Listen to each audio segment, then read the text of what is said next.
لا حول ولا قوة إلا بالله العلي العظيم حسبنا الله ونعم الوكيل نعم المولى ونعم النصير بسم الله الرحمن الرحيم الحمد لله الذي لا يبلغ مدحته القائلون ولا يحصي نعماه العادون ولا يؤدي حقه المجتهدون فكرمت الخلائق بقدرته ونشر الرياح برحمته وابتدى بالصخور ميدان أرضه والصلاة والسلام على سيدنا ومولانا حبيب قلوبنا وطبيب نفوسنا بالقاسم المصطفى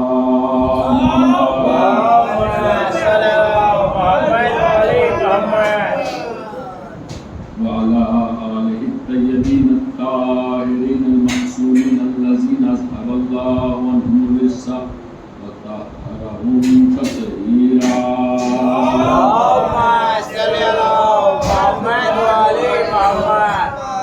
أما بعد فقد قال الله تبارك وتعالى في كتابه المبين وهو أشرف الصادقين وقوله بالحق بسم الله الرحمن الرحيم لقد كان لكم في رسول الله أسوة حسنة صلی اللہ محمد وعلی محمد. آج 9 محرم تمام ہو گئی، شب عاشور آ گئی. وہ شب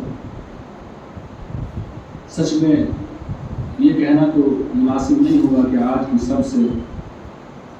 شب سے مولا کی مصیبتیں شروع ہوئی، لیکن ہاں یہ کہنا بالکل جائز ہے کہ آج کی شب وہ شب ہے کہ جو ہمارے امام کی مصیبتوں کی آخری شب ہے. حقیقت ہے کہ شب صرف اور صرف مسائل کی شب ہے، اور لیکن عنوان ذکر عنوان تعلیم عنوان سیکھ عنوان حصول علم ہم اپنے موضوع سے مختصر سی گفتگو انشاءاللہ کریں گے. مومنین سے امیدوار ہیں کہ اس شب کو شب گریہ شب غم سمجھیں. کل کے روز کو جو کہ سچ میں ایک بے حد مصیبت کا غم ہے، مصیبت کا دن ہے اور غمناک دن ہے، اس کو ایسے ہی احساس کے ساتھ میں منائیں کہ جیسے جب کسی کے یہاں کی موت ہو جاتی ہے اور جو حالت اس کی ہوا کرتی ہے اس حالت کو درک کریں، اپنے اندر پیدا کریں. چونکہ اہل بیت ہم سب کے ماں باپ سے کہیں زیادہ ہیں. روایت ہے کہ رونے میں بالکل بھی تکلف نہ کیا کرو، بلکہ ایسے رویا کرو جیسے ایک بوڑھی ماں ایک جوان بیٹے کی لاش کے اوپر رویا کرتی ہے. پروردگار ہم سے قبول کرے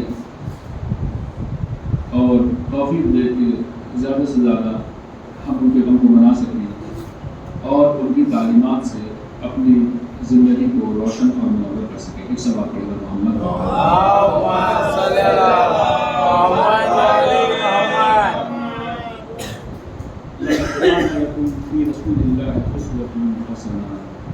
بے شک رسول کی سیرت میں تمہارے لیے اسوہ حسنہ نمونۂ عمل قرار دیا ہے. بہترین نمونے قرار دیا ہے۔ رسول کی سیرت، اہل بیت کی سیرت بالکل بعین ہی ایک ہی جیسی ہے۔ میرا آپ کا فریضہ ہے کہ جس طریقے سے ہم رسول اللہ کی سیرت کے بارے میں گفتگو کرتے ہیں، بیان کرتے ہیں، باتوں کو سیکھنے کے لیے تجسس کرتے ہیں آپ کی سیرت میں، ایسے ہی بقیہ معصومین کی سیرت میں تجسس اور تفکر کرنے کی ضرورت ہے۔ اور تجسس اور تفکر کرنے کے لیے سب سے زیادہ ضروری یہ ہے کہ پہلے انسان ان کی سیرت طیبہ کو جانتا ہے، چونکہ جب تک ہم ان کے اسماء سے، ان کی زندگی سے، ان کے اخلاق سے، ان کے کردار سے ہی آشنا نہیں ہوں گے تو بے حد مشکل رہے گا کہ ہم کس طریقے سے ان کی سیرت کو اپنی سیرت میں ڈھال سکیں۔ اسی لیے حافظ کی کوشش کہ مختلف روزوں دنوں میں مختلف ائمہ کی معصومین کی سیرت کو بیان کیا گیا۔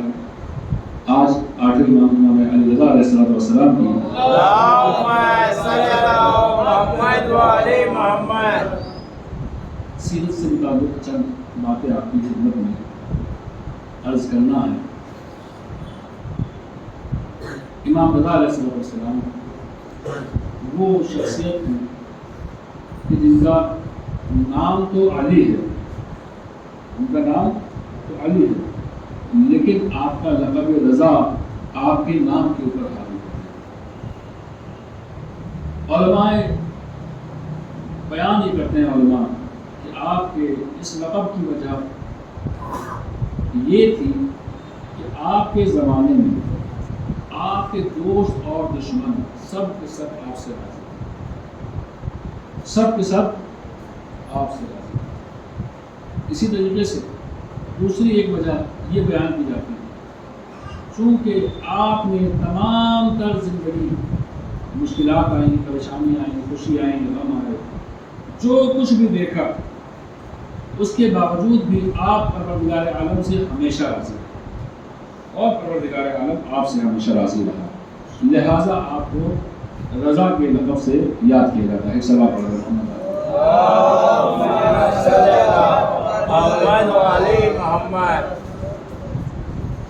امام کاظم علیہ السلام نے اپنی شہادت سے کافی پہلے، چونکہ امام کو قید خانے میں شہید کیا گیا اور شہادت سے کافی پہلے آپ اپنے گھر والوں سے دور ہو گئے، جس کی وجہ سے آپ نے یہ ضروری سمجھا کہ اپنے بعد والے امام کی لوگوں کو پہلے سے ہی پریشان نہیں کرنا، لہذا آپ نے باقاعدہ ایک تحریر لکھی کہ میرے بعد امام علی رضا علیہ السلام ہوں گے اور وہی میرے جانشین ہوں گے پروردگار عالم کی طرف سے۔ ہم یہ دیکھتے ہیں کہ تاریخ میں اس سے پہلے کبھی بھی کسی امام کے لیے، اس کے بعد کسی امام کے لیے اس طریقے سے لکھ کر جانشینی نہیں دی گئی، بلکہ عموماً ایسا ہوتا چلا آیا کہ کچھ قرائن سے امام نے بتا دیا، اشارتاً بتا دیا یا کہہ کر بتا دیا، تحریر سے نہیں بتایا۔ لیکن ساتویں امام کے حالات اتنے زیادہ سخت تھے، اتنے زیادہ سخت آپ کے حالات تھے کہ آپ کو معلوم تھا کہ وقت شہادت آپ اپنے گھر والوں کے ساتھ نہیں ہوں گے، آپ اپنے نزدیکیوں کے ساتھ نہیں ہوں گے، آپ اپنے دوستوں کے، آپ اپنے احباب کے، اصحاب کے ساتھ نہیں ہوں گے، لہٰذا مجبور ہوئے کہ آپ نے تحریر کیا اور 8 باحیثیت لوگوں کو اس کے اوپر گواہ بنایا۔ ایک اور سوال پڑھیں گے۔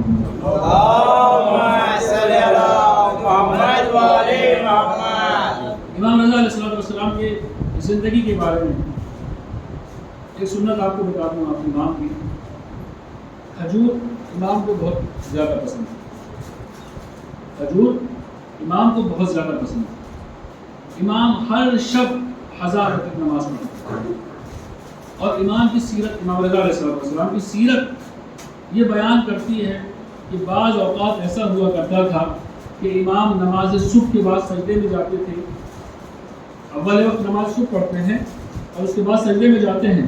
اس کے بعد امام جب سورج نکل جاتا ہے، جب سورج طلوع ہو جاتا ہے، اس وقت سجدے سے سجدہ. اس کے بعد امام پھر سجدے میں جاتے تھے اور اس کے بعد میں امام سر کو اس وقت اٹھایا کرتے تھے جب زوال شروع ہو گیا.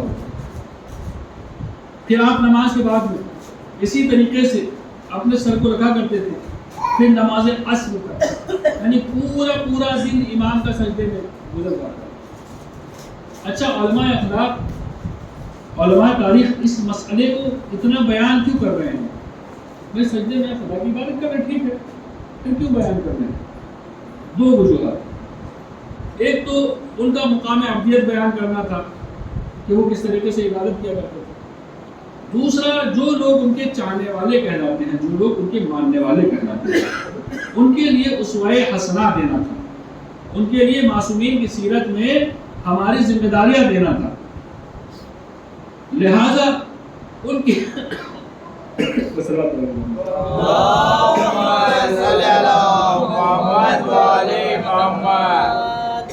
ان کی سیرت کو بیان کرتے ہوئے ان سجدوں کا اس لیے ذکر کیا کہ جب بھی کوئی یہ دیکھنا چاہے کہ میں ان کا ماننے والا ہوں یا نہیں ہوں، میں ان کا چاہنے والا ہوں یا نہیں ہوں، وہ اپنی سیرت میں ان کی سیرت کو دیکھ لے. اگر امام کی طرح اس کی زندگی میں بھی سجدے ہوا کرتے ہیں تو بے شک ان کا ماننے والا ہے، ورنہ اس سے ان کا کوئی واسطہ نہیں ہے.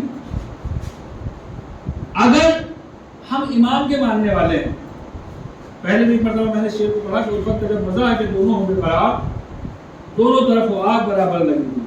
جب تک دونوں طرف سے معاملہ برابر نہ ہو، میں کہوں آپ میرے دوست ہیں، آپ کہیں میں بھی آپ کا دوست ہوں، وہ دوستی ہوا کرتی ہے پکی. میں کہوں آپ دوست ہیں، آپ کہیں ہاں ٹھیک ہے، تو یہ دوستی نہیں ہوا کرتی. میں کہتا ہوں آپ سے محبت ہے، سامنے والے میں کہ ہاں بالکل مجھے بھی محبت ہے. جیسا ان کا کام ہو ایسا ہی ہمارا کام ہو، جیسی ان کی سیرت ہو ایسی ہی ہماری سیرت ہو، جیسی ان کی زندگی ہو ایسی ہماری زندگی ہو، جیسا ان کا کردار ہو ایسا ہی ہمارا کردار ہو. اگر ایسا ہے تو حقیقی معنی میں ہم ان کے چاہنے والے، مودت کرنے والے، محبت کرنے والے، ان کے عاشق، ان کے ماننے والے. اور اگر ہماری زندگی میں کہیں سجدے نظر نہیں آتے، اگر آپ کو اپنی زندگی میں سجدے نظر نہیں آتے، طولانی سجدے تو دور، سجدہ واجب، نماز 17 رکعت نمازیں آپ کو اگر نظر نہیں آتی تو سچی بات یہ ہے کہ زبانی دعویٰ ہے، حقیقت میں کچھ بھی نہیں. اب اس سب کا حاصل کیا ہے؟ حاصل یہ ہے کہ اب جو کیا آگے انشاءاللہ ہم بھی اپنی سیرت کو کوشش کریں گے کہ امام کی سیرت سے ملتا جلتا کچھ نہ کچھ بنائیں. اگر راضی ہیں تو صلوات پڑھ لو محمد علی محمد.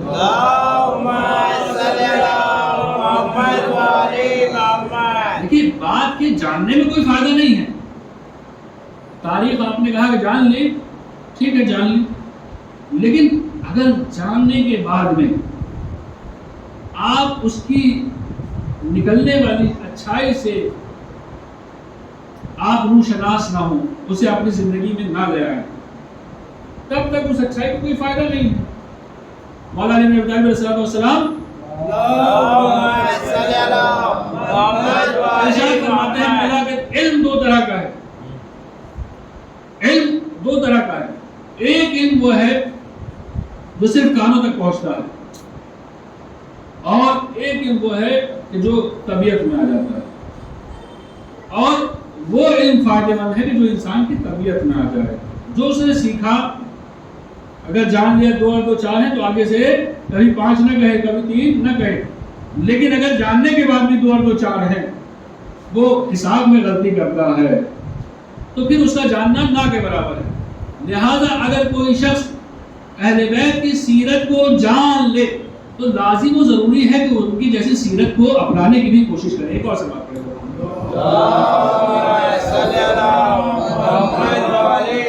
امام کا مقام و مرتبہ آپ کو عرض کرتا ہوں، امام واحد امام ہے کہ جو کسی ظالم بادشاہ کے ولی عہد ہوئے، جانشین ہوئے. واحد امام ہے جو کسی ظالم بادشاہ کے ولی عہد ہوئے. اب لوگ سوچتے ہیں کہ چونکہ ولی عہد ہو گئے تھے، چونکہ بادشاہ کے جانشین بن گئے تھے، اس کے بعد میں آنے والے پرنس بن گئے تھے، لہذا ان کا تو بڑا مرتبہ ہے اور اسی لیے ان کا مرتبہ. نہیں، ایسا نہیں ہے. امام رضا علیہ السلام کا مدینے میں وہ مقام تھا، مدینے میں امام کا وہ مقام تھا کہ روایت ہے کہ جب امام رضا علیہ السلام رسول اللہ کے روزے کی سیڑھیوں پہ بیٹھا کرتے تھے، دروازے پہ بیٹھا کرتے تھے، تو بڑے بڑے علماء آیا کرتے تھے اور آپ سے اپنے سوال حاصل کیا کرتے تھے، سوال و جواب حاصل کرتے تھے. بڑے بڑے علماء آیا کرتے تھے اور امام سے سوال کرتے تھے، سوالوں کے جواب کرتے تھے. خود امام یہ کہتے ہیں کہ جب میں مدینے میں تھا اس حالت میں، کب؟ جب علی ہے اس وقت کہتے ہیں کہ جب میں مدینے میں تھا تو میرا حکم شرق و غرب، پورب سے پچھم تک چلا کرتا تھا. دنیا آگے مجھ سے سوال کیا کرتی تھی، اور اس ظالم نے اس ولی عہدی کے بہانے سے لا کے قید کر دیا. امام کو وہاں لانے کے جو ایک مقصد تھا اس کا، وہ یہ تھا کہ بھئی یہ ولی عہد ہو جائیں گے، ہماری زیر نگاہ رہیں گے اور ہمیشہ عام لوگوں سے کٹے رہ جائیں گے. یہ ایک مقصد ظالم کا تھا. اور امام کی منشا کیا تھی؟ امام کی منشا یہ تھی کہ امام کو کہا گیا تھا کہ اگر تم نے ولی عہدی کو قبول نہ کیا، امام رضا علیہ السلام سے مامون نے یہ کہا تھا کہ اگر تم نے ولی عہدی کو قبول نہ کیا تو میں تمہیں قتل کر دوں گا. اب یا تو تمہیں مرنا پڑے گا، اور یہ قتل صرف امام کا نہیں ہوتا بلکہ جتنے امام کے اصحاب و انصاب تھے، جتنے خاندان والے تھے، ان سب کے اوپر مصیبت آیا. لہذا امام نے اس ولی عہدی کو قبول کیا، لیکن آپ نے ساتھ ہی ساتھ یہ شرط لگا دی کہ میں تمہارا ولی عہد تو بن رہا ہوں، پرنس بن رہا ہوں، ٹھیک ہے، میں تمہارا جانشین بن رہا ہوں، لیکن شرط یہ رہے کہ میں جانشین بنوں گا لیکن حکومت کے کاموں میں کسی بھی طریقے سے دخل نہیں دوں گا. وہ چاہتا تھا کہ امام کو حکومت میں لے آئے اور کچھ کام امام کے نام سے کر دیا کریں گے جس سے ہمیں فائدہ ہوگا اور امام کو نقصان پہنچے گا، ان کی حیثیت کو نقصان پہنچے گا. لیکن امام نے پہلے ہی کہا کہ ٹھیک ہے، میری شرط یہ ہے کہ میں حکومت میں دخل نہیں دوں گا. مومن کو امام کے چاہنے والے کو ایسی فطرت پہ ہونا چاہیے، ایسے اخلاق پہ ہونا چاہیے کہ جب بھی وہ کسی ایسے مرحلے میں پھنس جائے، جب کبھی ایسے مسئلے میں پھنس جائے کہ جہاں سے نکلا نہ جا رہا، تو ایک ایسا راستہ اختیار کرے، ایسا راستہ اختیار کرے کہ جو سانپ بھی مر جائے اور لاٹھی بھی نہ ٹوٹے، یعنی اپنا نقصان بھی نہ ہو، ساتھ ہی ساتھ مسئلے سے بھی باہر آ جائے. صلوات پڑھ کر محمد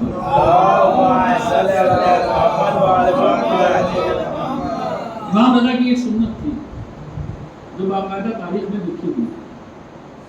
میتوں میں آپ مومنین کی جو میتیں ہوتی ہیں، مسلمین کی جو میتیں ہوتی ہیں، آپ اس میں ہمیشہ شرکت کیا کریں، ہمیشہ آپ اس میں شرکت کیا کرتے ہیں. ایک مرتبہ امام کی تواضع کے بارے میں عرض کروں آپ سے.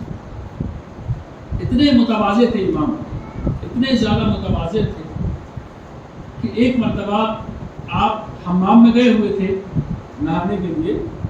اس وقت کیا ہوا کرتا تھا، پہلے بھی اس واقعے کو پڑھ چکا میں چند لوگوں کے درمیان میں.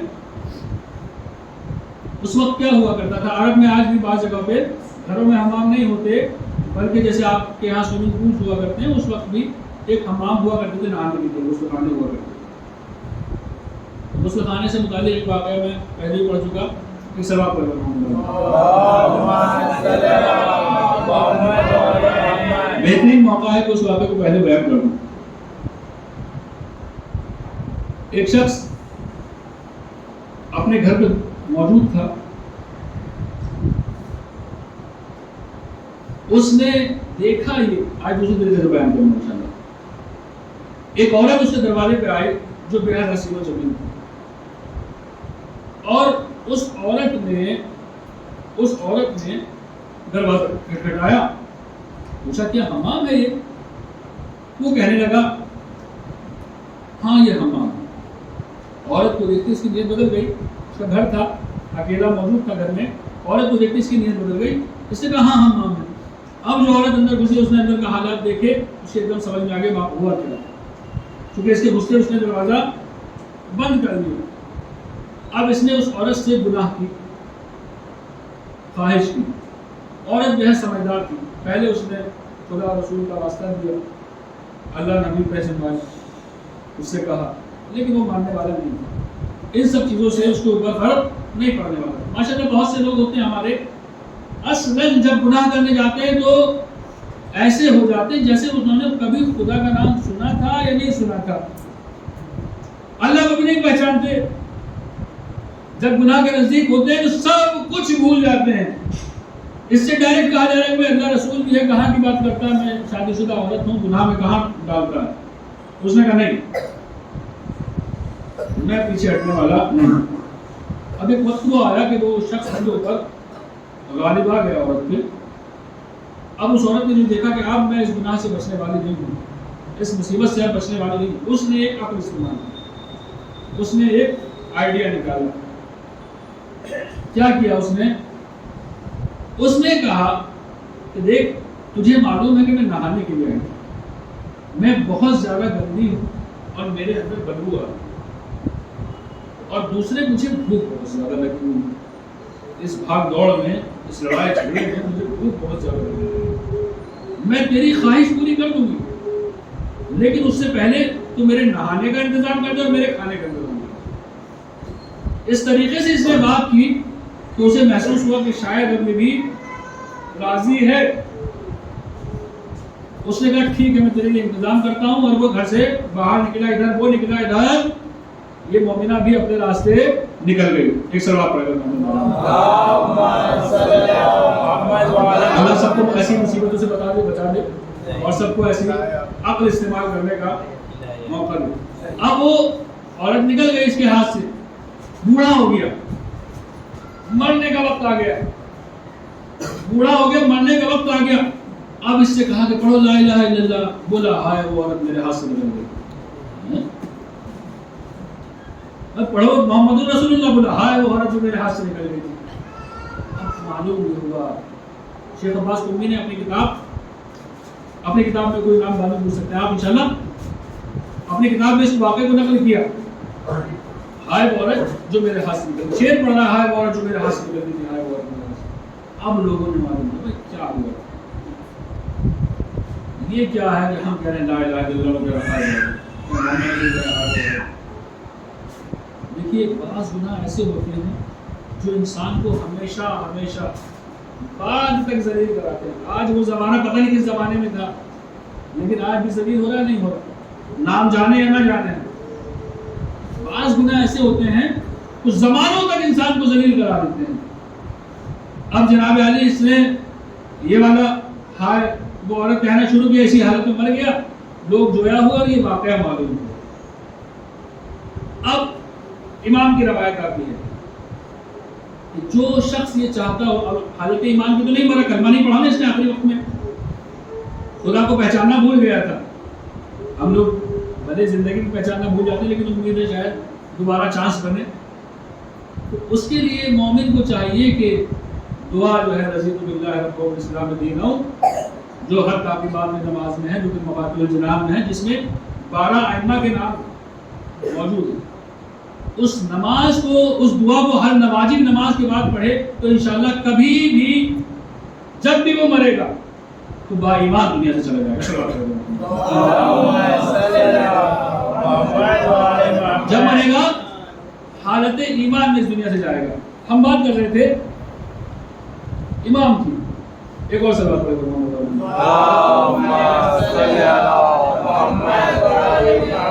امام مومن کو اور منافق کو دیکھ کے پہچان دے گا۔ ایسا امام، ایک مرتبہ حمام گیا، ابھی اس کا ذکر کر گیا، ہم باتھ روم گئے، وہاں اکیلے تنہا تھے، اور نہا رہے تھے. ایک شخص آیا, امام کو پہچانتا نہیں تھا. ایک آدمی آیا, امام کو پہچانتا نہیں تھا. وہ سمجھا کہ شاید یہ یہاں کے کام کرنے والے ہیں, یہاں کے کام کریں شاید. امام کو پہچانتا نہیں تھا بندے خدا. اس نے کہا کہ میری پیٹھ مل دیجیے. پیٹھ ملنا شروع کر دیا. دیکھیے اس نے جو اور خدمات کہیں, امام نے سب کی سب خدمتیں انجام دینا شروع کر. اتنے میں ایک شخص وہاں داخل ہوا. اس نے اس آدمی کو دیکھا اور امام کو دیکھا کہ امام کیا کر رہا ہے. اب اس نے کہا آئے وہ تجھ پہ جانتا ہے کون ہے؟ مجھے تو نہیں پتا کون ہے. یہ امام علی بن موسیٰ رضا, یہ آخری امام ہے. اس کے بعد وہ معافی کا طلب. امام نے کہا میں نے بخشا, میں نے کوئی گناہ کیا ہی نہیں, تو جانتا ہی نہیں. ایسے ہیں ہمارے امام کہ ایک عام آدمی ان کو آ کر ایک جگہ کا کام کرنے والا سمجھتا ہے.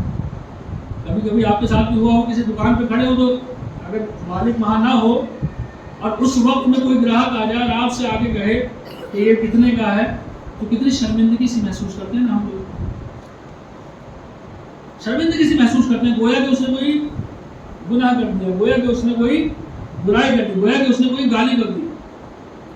امام کو دیکھیے, امام ایک کسی کام کو چھوٹا نہیں سمجھتے. امام اس وقت میں بھی جبکہ امام ہیں اور ایک آدمی غلطی سے آپ کے آگے حمام میں کام کرنے والا سمجھ لیتا ہے, آپ اس کے لیے کام نہیں جانتے. چونکہ مومن کے لیے ہمیشہ جھکا رہتا ہے. مومن کے لیے ہمیشہ جھکا رہتا ہے. امام کی مدینے کی زندگی تقریباً 200 ہجری یا 201 ہجری میں وہ وقت آیا کہ امام کو مدینہ چھوڑنا پڑا. مامون رشید ملعون نے جیسا کبھی عرض کیا ہے آپ کو بلا لیا. امام کی زندگی کا سب سے اہم اور سب سے خاص واقعات میں سے ایک واقعہ یہ ہے کہ امام کو مدینے سے خراسان یعنی مشہد بلایا گیا. بعد میں مشہد کہلانے لگا. جب امام کی شہادت ہوئی, مہاجر میں ہوئے, بعد میں مشہد کہلانے لگا. اس راستے میں امام نیشا پور پہنچے. جو لوگ زیارت کے لیے گئے ہیں انشاءاللہ انہوں نے دیکھی ہے, اور جو نہیں گئے پروردگار سب کو ملائے, شہادت کے لیے بلائے.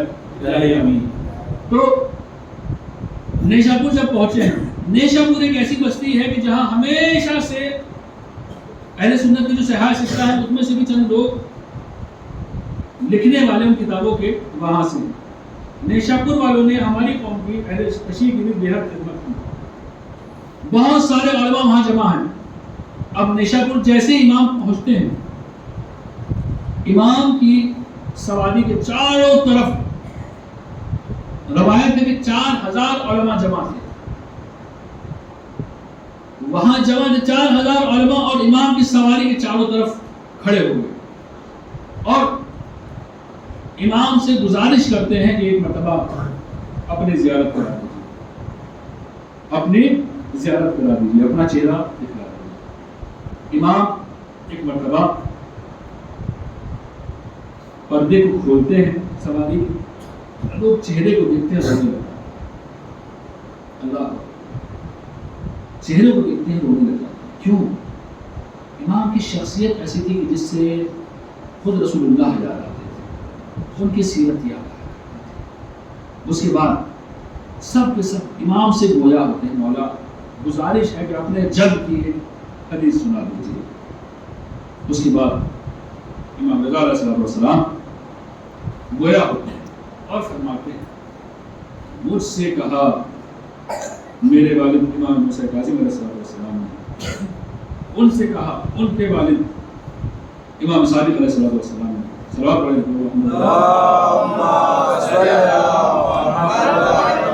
حدیث سلسلۃ الذہب کی ایک خوبی یہ ہے کہ اس میں آدمی اتنی سلواتیں پڑھتا ہے کہ اپنے مراتب کو کہیں زیادہ بلند کر دیتا ہے. تو آٹھویں امام علی رضا علیہ السلام ارشاد فرماتے ہیں کہ مجھ سے کہا میرے والد امام موسیٰ کاظم علیہ السلام نے, اور ان سے کہا چھٹے امام جعفر صادق علیہ السلام. ان سے کہا ان کے والد امام محمد باقر علیہ السلام نے، اور ان سے کہا ان کے والد امام سجاد علیہ السلام نے، اور ان سے کہا امام حسین علیہ السلام نے، اور ان سے کہا امام حسن علیہ السلام نے، اور ان سے کہا امام علی بن ابی طالب علیہ السلام نے، اور ان سے کہا رسول اللہ صلی اللہ علیہ وسلم، رسول اسلام نے سے کہا جبریل نے، اور جبریل سے کہا خود خداوند عالم نے۔ یہ ساری جو میں نے جملے استعمال کی میرے نہیں تھے بلکہ خود امام کے تھے۔ امام نے روایت کو اسی طریقے سے سنایا، مجھ سے کہا میرے والد نے، مجھ سے کہا امام سے تمام ائمہ کے آپ نے نام لیے، اس کے بعد پیغمبر اسلام کا نام لیا، پھر جبریل کا نام لیا، اور پھر کہا کہ خداوند عالم کا نام۔ کلمۃ لا الہ الا اللہ حسنی فمن دخل حسنی امن من عذابی۔ کلمہ لا الہ الا اللہ میرا قلعہ، اور جو میرے قلعے میں داخل ہو گیا، اور جو میرے قلعے میں داخل ہو گیا وہ میرے عذاب سے محفوظ ہے۔ اتنا سننا تھا ہر ایک شخص جو وہاں موجود تھا، گریا کر کے رونے لگے، دہاڑے مار مار کے رونے لگے۔ کیا وجہ ہے ہمارے سمجھ میں نہیں آتا نا کیوں رو رہے تھے، کیونکہ ہر انسان جانتا ہے کلمہ لا الہ الا اللہ کتنا ماننے والا ہے۔ اگر آپ گناہگار ہیں، اگر آپ نمازوں سے دور ہیں تو آپ نے کلمہ لا الہ الا اللہ نہیں مانا، چونکہ اگر آپ اللہ کو مان لے تو کبھی نماز نہیں چھوڑے گا۔ اگر آپ روزوں سے دور ہیں تو آپ نے کلمہ لا الہ الا اللہ کو نہیں مانا۔ ہر ایک شخص، علماء موجود تھے، ہر ایک شخص اپنے نفس کا محاسبہ کرنے والا تھا، خود پہچانتا ہے ہر ایک شخص کہ ہم کتنا خدا کو ماننے والے، کتنا کلمہ لا الہ الا اللہ کو ماننے والے ہیں، اور اس کے بعد صرف اس کے کلمے کو مان لیں، اس کے بعد عذاب سے محفوظ ہو جائیں۔ اس کے بعد امام کو چند قدم آگے بڑھے، سواری بہت دیا، تھوڑا آگے بڑھے، پھر امام نے پھر سے پردے کو اور ارشاد فرمایا بشرطھا و شروطھا وانا من شروطھا، اور لیکن اس کی شرطیں ہیں، ایسے ہی نہیں عذاب سے محفوظ۔ کلمہ لا الہ الا اللہ پڑھ لیا قبول، لیکن اس کی شرطیں موجود ہیں۔ کیا ہیں شرطیں؟ انا من شروطھا، ہم اہل بیت ان کی شروط میں سے ہیں، یعنی جو کوئی بھی ولایت اہل بیت علیہ السلام کو مانے بغیر کلمہ لا الہ الا اللہ کے اوپر عمل کرتا ہے تو اس کے لیے یہ کلمہ قابل قبول نہیں ہے، جب تک تمام اہل بیت کو نہ مانے گا، تمام ائمہ کو نہ مانے گا، ان کو منصوص من اللہ نہ مانے گا، ان کو خلیفہ بلا فضل نہ مانے گا، تب تک اس سے قبول نہیں ہے۔ ایک اور سلام پڑھ دو۔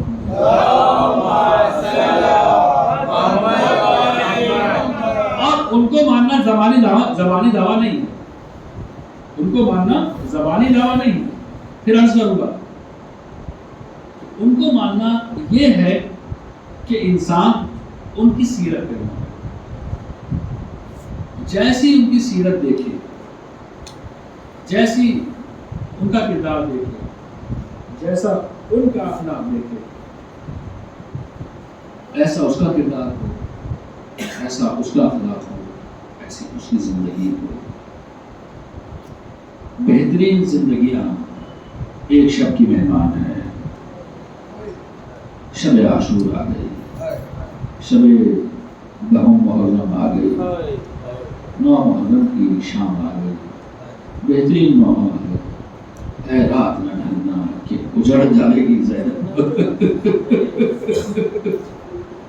اور باب اعظم کل کا دن وہ دن ہے وہ جو ہم پورے محرم کبھی علی اکبر کی شہادت پڑھتے ہیں، کبھی علی اصغر کے گلے پہ تیر لگنا پڑھتے ہیں، کبھی عباس کے کٹے ہوئے بازوؤں کو جو پڑھا کرتے ہیں نا ہم، جو آپ ایک دن سنا کرتے ہیں، چونکہ سارے مصاحب ایک دن میں سنا پانا کسی ذاکر کے بس کی بات نہیں ہے، کسی مومن کے سن لینا بس کی بات نہیں ہے۔ لہٰذا طریقہ یہ ہوا کہ الگ الگ دنوں میں الگ الگ مصائب بیان کیے جاتے ہیں۔ آئے اہل بیت انہوں نے تو سارے مسائل ایک دن میں جھیلے ہیں. شب عاشور آ گئی. اس رات کو مولا نے 3 حصوں میں بانٹا. یہ شب تھی کہ اس امام کے اوپر حملہ ہو رہا ہے. امام کہتے ہیں کہ تمہارے ساتھ مرمون سے کہو ایک رات کی ہمیں مہلت دیں تاکہ ہم پروردگار عالم کی عبادت کر سکیں. آئے حسین آخری وقت میں بھی عبادت کر رہے ہیں, ہمیں سکھلا رہے ہیں کہ دیکھو چاہے وقت آخر ایک نہ ہو, عبادت سے وہ نہ ہونا. پہلے امام حسین علیہ السلام نے پہلے حصے میں دعا کی, اس کے بعد ایک حصہ اپنے اصحاب کے لیے رکھا, دوسرا حصہ آپ نے اپنی بیویوں کے لیے رکھا. دعا کرنے کے بعد آپ اپنے اصحاب کے پاس پہنچتے ہیں, اصحاب کو جمع کرتے ہیں اور یہ کہتے ہیں اے میرے اصحاب تم نے میری آج تک مدد کی, آج تک نصرت کی, لیکن دیکھو کل کا دن بڑا خطرناک دن ہے, کل کا دن بڑا عجیب دن ہے, جو جو میرے ساتھ ہوگا کل کے دن قتل کر دیا جائے گا. ہاں باب اعظم. امام یہ کہہ کر چراغ کل کر دیتے ہیں اور فرماتے ہیں کہ اگر تم میں سے کوئی روشنی میں نہ بھاگ سکتا ہو, نہ جا سکتا ہو, تو اسے چاہیے میں چراغ کل کیے دیتا ہوں تو وہ ٹوٹ کے چلے جاؤ. ہاں باب اعظم. کچھ دیر بعد چراغ جلایا گیا, لیکن امام کے اصحاب وہ اصحاب ہیں جو آپ کے ساتھ بیٹھے ہیں, جو آپ کے ساتھ یہی رکے ہوئے ہیں. ہاں باب اعظم اتنا سننا تھا. امام نے ہلال بن نافع کو لیا, اپنے ساتھ لے کے میدان جلد کی طرف چلے جاتے ہیں. ہاں باب اعظم ایک جگہ لے جاتے ہیں اور بتاتے ہیں کہ دیکھو یہ وہ جگہ ہے جہاں علی اصغر کے تیر لگے گا. ہاں باب اعظم پھر حسین علیہ السلام ہلال بن نافع کو ایک اور جگہ پہ لے آتے ہیں, کہتے ہیں دیکھو یہ وہ جگہ ہے جہاں علی اکبر کی برچھی لگے گی.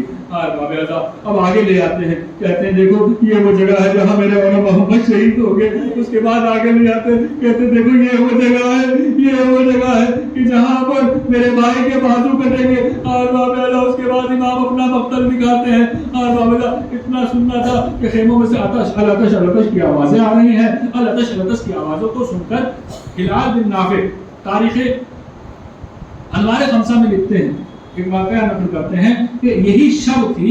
ہلال بن نافع الاتش کی صداؤں کو سننے کے بعد میں امام کے پاس سے فارغ ہونے کے بعد میں اپنے ساتھیوں کو جمع کرتے ہیں کہ چلو اب تو ہمارا آخری وقت ہے, کیا دیر ہوئی, کوشش کرتے ہیں کہ ایک مرتبہ پانی لے آئیں. اب یہ سب کے سب رات میں جاتے ہیں اور ایک ایسا حملہ کرتے ہیں کہ ظالم کیوں رہ جاتے ہیں. ہاں باب اعظم مشق لے کر گئے تھے, ایک مشق پانی لیا, ایک دریا کے پاس جاتے ہیں, شب عاشور میں ایک مشق پانی لیتے ہیں اور اس پانی کو لے کر آتے ہیں. ہاں باب اعظم سننے کا موقع ہے, اور باب اعظم سننے کا موقع ہے, ایک مشق پانی لے کر میدان سے واپس آتے ہیں. اب جیسے ہی واپس آتے ہیں یہ مشق بچوں کو دے دی جاتی ہے. اب بچوں کا برا حال ہے, کئی دن میں بچوں نے پانی دیکھا, اور باب اعظم بچوں نے کئی دن میں پانی دیکھا. اب بچے اس مشق کو کبھی ہلاتے ہیں, کبھی سینے سے لگاتے ہیں. بچے کبھی اس مشق کو ہلاتے ہیں, کبھی سینے سے لگاتے ہیں. اس ہلانے ڈلانے میں وقت آیا, مشق کا منہ کھلا, سارا پانی بہ گیا. مشق سے سارا پانی بہ گیا. اور باب اعظم تمام بچے الاتش کرتے رہ گئے. اور باب اعظم امام حسین علیہ السلام خیموں کی طرف مشغول ہیں. اب خیموں کی طرف جاتے ہیں, دیکھتے ہیں ایک بی بی ہے کہ جو اپنے دونوں چھوٹے چھوٹے بچوں کو, ایک بچہ 7 سال کا ہے, ایک 9 سال کا ہے, ان بچوں کے بالوں میں ہاتھ ڈالے ہوئے محبت کر رہی اور کہہ رہی ہے اے میرے بیٹا کل اپنے ماموں جان پہ قربان ہونا ہے. اور باب اعظم ایک بی بی ہے کہ جو اپنے 13 سال کے بچے کو کہہ رہی ہے اے بیٹا اپنے باپ کی نشانی ہو, لیکن تمہیں کل چچا پہ قربان ہونا. اور باب اعظم وقت وہ آتا ہے, دیکھتے ہیں مولا کہ ایک بیوی ہے کسی چھوٹے سے بچے کو لیے رو رہی ہے اور کہہ رہی ہے میرے بیٹا تم تو اس قابل بھی نہیں کہ میدان جنگ میں جا سکو گے. اور باب اتنا سننا تھا, امام میدان خیمے میں تشریف لاتے ہیں اور شاید امام نے اپنے دل میں کہا تمہیں کیا معلوم کل یہ بچہ ہوگا کہ ایک بار نہیں بلکہ 2 بار یہ بچہ شہید ہوگا. اور باب علی اصغر کی شہادت ہوئی, علی اصغر کی شہادت ہوئی، حسین علی اصغر کو خیمے میں لے کے آئے. اب امام حسین علیہ السلام میدان کربلا سے علی حسین کو لے کر آ رہے ہیں. اب جب خیمے کے نزدیک چاہتے ہیں تو امام حسین خیمے کے باہر کھڑے ہوئے ہیں. ایک مرتبہ علی اصغر کو دیکھنے کے لیے سکینہ آ جاتی ہے اور دیکھتی کیا ہے کہ علی اصغر کے گلے میں تیر ہے. اتنا سن گیا دیکھ رہا تھا، ہار آ گیا تھا. سکینہ رونے لگتی ہے. سکینہ کی چیخ و پکار کو سن کر، سکینہ کی چیخ و پکار کو سن کر رباب آتی ہے اور دیکھ کے اپنے بچوں کو کہتی ہے مثلک ینہار، کیا تمہارے جیسے بچے بھی شہید کیے جاتے ہیں. انا للہ و انا الیہ راجعون. رضا اللہ و تسلیم علی امرہ مات الحسین.